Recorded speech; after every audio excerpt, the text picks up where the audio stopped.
Welcome to Crushing Kayfabe. This is Jason Garish, and I hope that everybody had a great Thanksgiving. This is kind of another solo show, so it's probably going to be a pretty short one.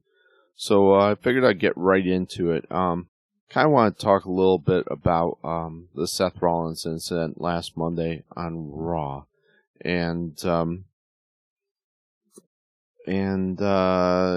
of the repercussions and why these incidents, as I should be saying, seem to be occurring more frequently in modern times. Anybody that doesn't know, Seth Rollins was speared basically on Raw last week at the Barclays Center in New York. He was on the rampway was he going to the ring, if I'm not mistaken? I don't remember. But there was a fan that had managed to get past security and travel quite a distance and managed to jump and tackle Rollins. Now there's been criticism from kind of a few different angles of this. One is the security of the Barclays Center is said to be much more lax recently because there have been some instances of violence and they don't want to spur more. And then there's some people who have called out Seth Rollins for not pummeling this guy, which I think is kind of crazy. But yeah, let's kind of get into that. Obviously, fans attacking wrestlers is nothing new, unfortunately. There has been a long history of these types of incidents in the past. And what is new, though, is the advent of social media and how we react to things. And in addition to that, our current perception of the way self-defense and how things should be handled. My personal opinion is that if you are being assaulted, which I do consider the incident to be an assault. I know the individual was unfortunately not charged with assault. He was charged with attempted assault and another charge, which was basically kind of for the interruption of an event. And he was pretty much released the next day, which I think is way too lenient. Because if you look at the incident, he assaulted Seth Rollins. There's no question about it. He assaulted him and should have been charged as such. Unfortunately, that wasn't the case. And in being an assault, my personal opinion is that Seth Rollins had the right to do anything that he had to do to defend himself, especially since he has family of his own, a wife and a child, and that's got to be his number one priority in his head. There shouldn't be any thought of repercussions legally from that, because you should be able to defend oneself and be able to do so within the law. Like I was saying, there have been long histories, unfortunately, of wrestlers being assaulted, and I don't see that coming to an end anytime soon, unfortunately. I mean, way back in the territory days when kayfabe was alive and well, you would see wrestlers get stabbed. You would see wrestlers get batteries thrown at them, bottles, chairs. I mean, it was a common occurrence for a wrestler especially a heel wrestler, to get assaulted by a fan. And wrestlers would fight back and do so aggressively and not really worry about the repercussions. And there really weren't any repercussions because common sense dictated that every individual has the right to defend themselves. And that was kind of the common conception back then. But wrestling back then was viewed in such a way that there was much more engagement from the fans in that way, and people were much more visceral with the reactions because they truly did believe that these were real events and these people were not playing a role, but they were actually heels, they were actually villains, and people would act accordingly. Whether it be younger men or even older women who would get involved in and physically assault some of the wrestlers. I'm not saying that's a good thing. It's not, and it's not justified either. No one has the right to attack anyone else in that manner. But these incidents were always handled accordingly, and there weren't really any legal repercussions that pursued afterwards. I mean, if you look at even just in modern day wrestling, you can go back to the Stone Cold incident where a fan jumped into the ring and Triple H was able to help out Stone Cold. Or you can go back to the WCW event where Raven was actually pulled out by his hair, which shouldn't be funny. But and there's another event where Eddie Guerrero was pushed off a ladder by a fan. And then you kind of get back to the Bret Hart incident in 2019, which Bret Hart was at the Hall of Fame induction ceremony, the 2019 Hall of Fame ceremony, and was tackled by a fan while he was delivering a speech. And not too long ago, Chris Jericho was assaulted by a fan during AEW Dynamite. So, like I say, I don't see this going anywhere as far as, I think there's always going to be situations like this, unfortunately. But is there anything we can do to help minimize these situations, I guess, would be the main question you want to ask. Because when you gather large groups of people in that type of situation, it only takes one individual to cause a disturbance, as we saw, obviously.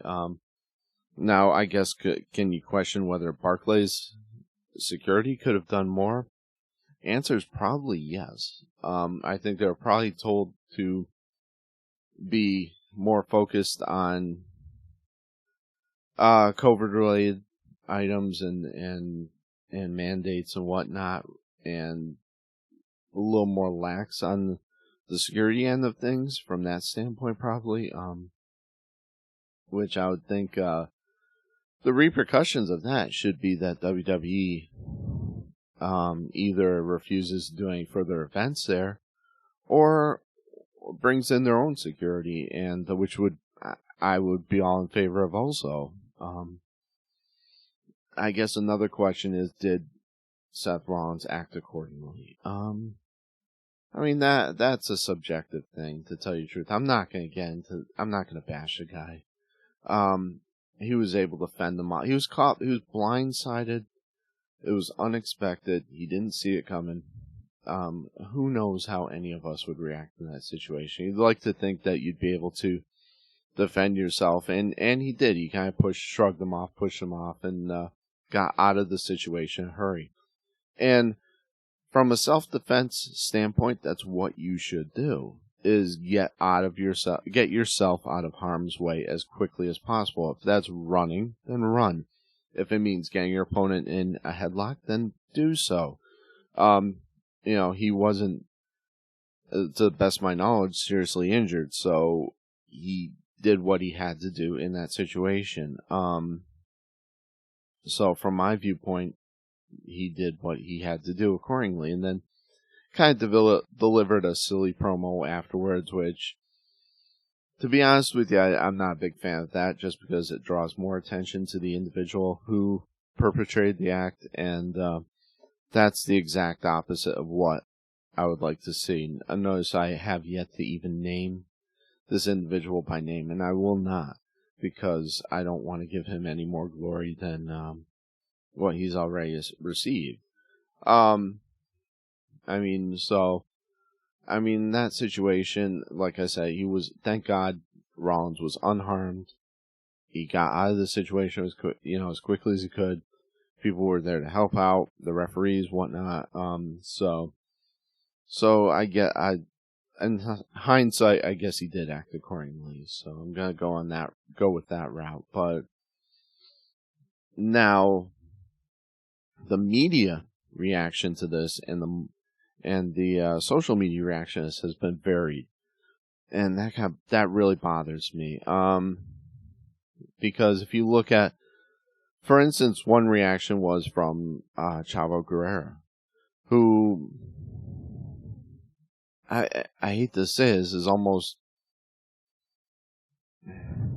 it almost looks at an attempt to become relevant again, because he really kind of backhandedly called out Seth Rollins with a statement, and why do you need to do that if not just to try and make yourself look relevant again? Because the guy's main priority is his family and himself and his well-being, and if he's injured or worst case scenario dead, because you don't know if that guy has a knife, you don't know if he has a gun.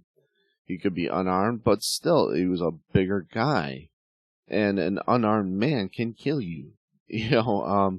I mean, a big enough guy can kill somebody with their bare hands. So in that situation, you have to get out of the situation as quickly as possible and nullify the situation as quickly as possible, by any means possible. Which, by saying that, means that if he had reacted to the individual using force, I have absolutely no problem to that either. And as long as it's justifiable force, I don't see any issue with that at all. I mean, in the past, similar situations have been met with a lot of resistance. I mean, these guys have been made an example of, and I think that kind of helps. When you see a guy being dragged out, barely conscious, bloodied, and it's going to make people think twice about trying to do what this individual did again. I mean, I've seen that at concerts, I've seen that at events, where a guy gets beaten within an inch of his life and pulled out of there, and it's going to make you think twice about doing anything stupid in the future or in the immediate future. I mean, I've been at punk shows where I've seen people try to, certain groups try to gang up on individuals within a pit, and the pit took care of those people in a hurry and forced them out of it and administered their own justice. So it's not, I've seen one situation at a concert that I played at where an individual decided that he wanted to try to put his girlfriend's head through a wall.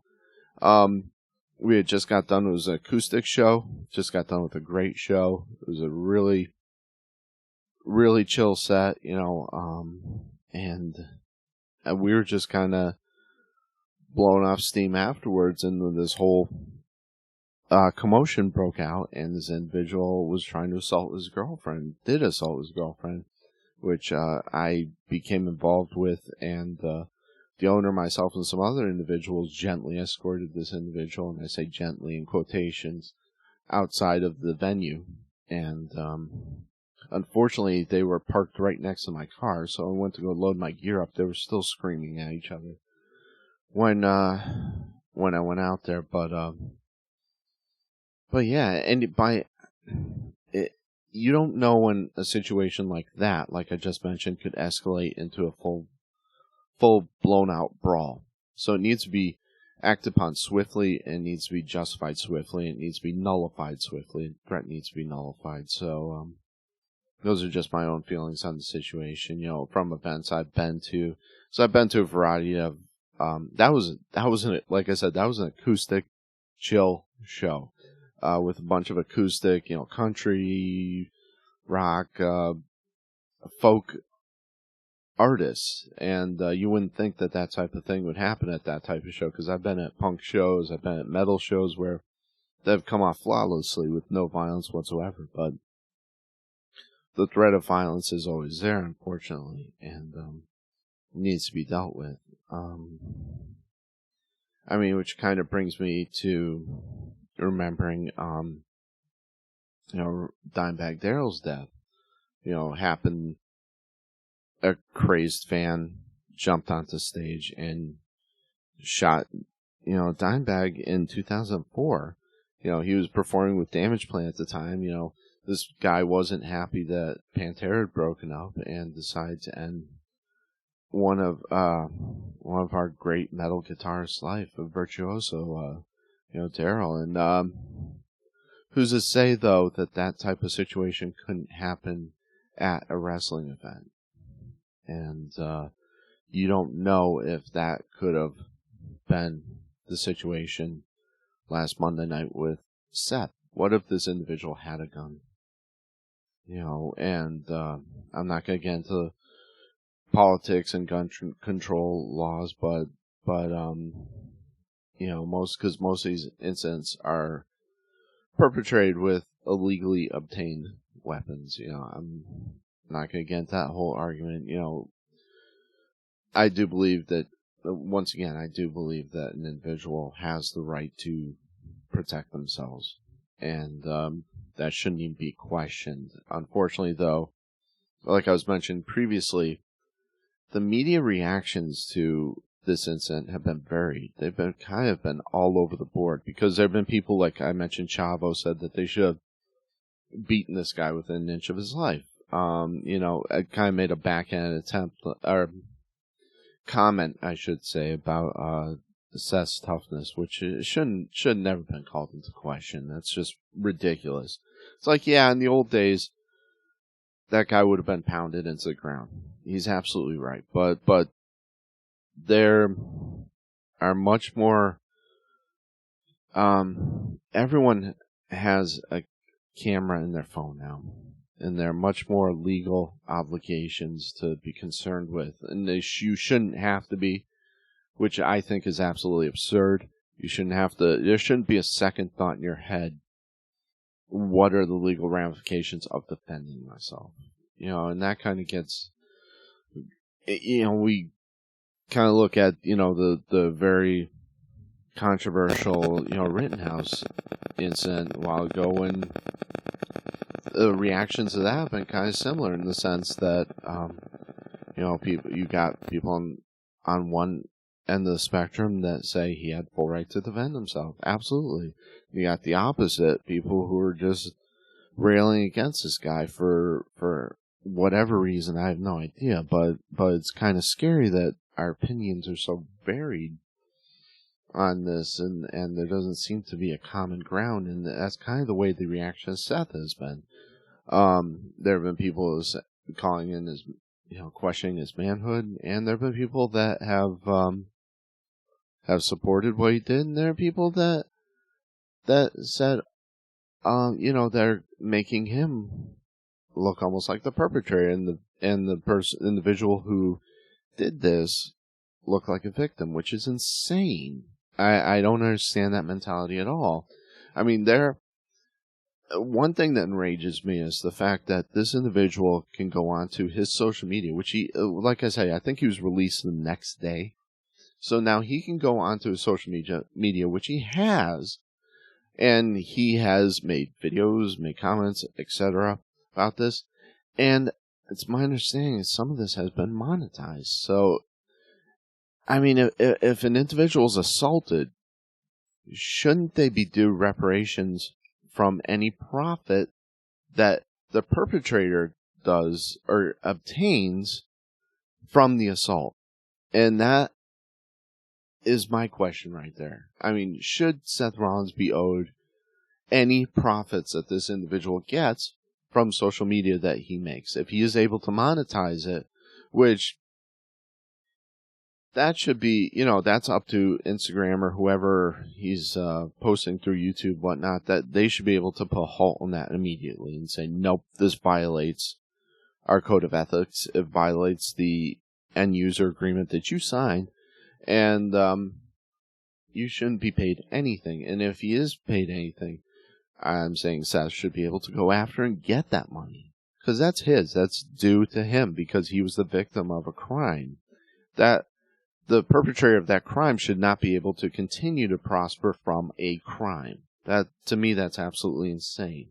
But like I say, you have individuals out there that disagree with me, because there are thousands of people who have viewed these videos and think this is great and it's fine and it's acceptable, and it shouldn't be. And and that's just bizarre to me. I don't know if we're in a society now where you can find your own little cliques and be accepted within that, because it's kind of, social media has that effect, and it has the opposite effect, because it seems to alienate people even more, because they see these groups of people who have very radically different opinions from them and either get offended or upset in some way by seeing this. So I'm kind of going off on a tangent, but I kind of that kind of alarms me, the fact that anybody would say anything different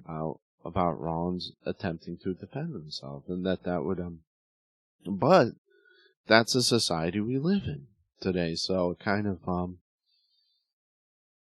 it's kind of alarming. It's kind of disturbing, the fact that somebody can victimize another person and then make a profit based off of that and get followers based off of that, and basically get out of jail with no repercussions. I mean, this individual is obviously mentally ill and needs to be approached in such a manner so as to like I'd mentioned, not be able to reap any awards from that, and that's kind of my opinion. Like I mentioned before, I'm just glad to see Seth Rollins wasn't injured, to the best of my knowledge, and that everybody's okay in the situation. Unfortunately, the perpetrator of the situation seems to be A-okay too, which kind of bothers me too. So yeah, that's kind of all I had to say on today's show.